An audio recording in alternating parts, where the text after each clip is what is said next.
ओरैनो बे जाथायाथ' जोबोद दुखुनांथाव जे मोनसे सान्थिया जोंनि गेजेराव जाबाय थादोंमोन मानसिफ्रा फ्रिलि गावनि गोसो बायदि खामानि मावनो हादोंमोन फालांगि खालामनो हादोंमोन बिजनेस खालामनो हादोंमोन नाथाय थांनाय हरनि जे जाथाय आमटेखानि सासे हार्डवेयर दखान होग्रा सादा सिदा मानसि बेबायदि मानसिनि सायाव जे मोनसे एटाक जाबाय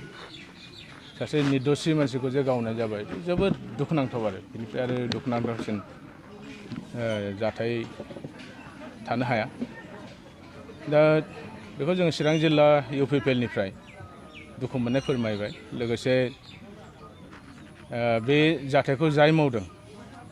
बेखौथ' सिनायनो मोननाय जायाखै नाथाय जेनोखि जाथाय जादों बे जोबोद दुखुनांथाव दा बेबायदि खामानिनिफ्राय गोजानाव थानांगौ जायखि खालामा मानो बेबायदि निष्ठुर मोनसे खामानिनिफ्राय गोजानाव थानांगौ आरो खुनु निर्दोषी मानसिया बेबायदि जाथायजों जिउ गोमानो नाङा हारिनि इन्ट्रेस्टआव सान्थिनि इन्ट्रेस्टआव आरो ओनसोलनि जौगाखांनायनि खाथिराव बे रोखोमनि जाथायनिफ्राय जेब्लाबो बेखौ मावग्रा मानसिफ्रा गोजानाव थानांगौ आरो जोङो प्रसासनखौबो जों खावलायगोन जाय मानसिफ्रा बेखौ मावदों जायखि मावा मानो बिथांमोननि सायाव मोनसे तदन्त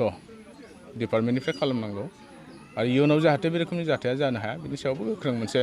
प्रसासननिफ्राय मोनसे नोजोरा थानांगोन आङो बेखौ चिरां जिल्ला इउपिपिएलनि जानानै खावलायो बेजों लोगोसे सेरफांगुरियाव बे जाथाया जादों खोनादों नाथाय जेरावखि जाया मानो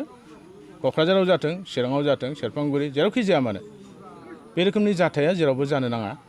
आरो जोंनि बेखौ जाथायखौ खालामग्रा मानसिफ्राबो दिनै आं दहाय बुंनाया ओनसोलनि खाथिराव सान्थिनि खाथिराव आरो ओनसोलनि जौगाखांनायनि खाथिराव बे रोखोमनि जाथायनिफ्राय गोजानाव थानांगौ बेखौ जोङो चिरां जिल्ला इउपिपिएलनिफ्राय जों खावलायो आरो इयुनाव जाहाथे बे रोखोमनि जाथायखौ आरो खालामफिना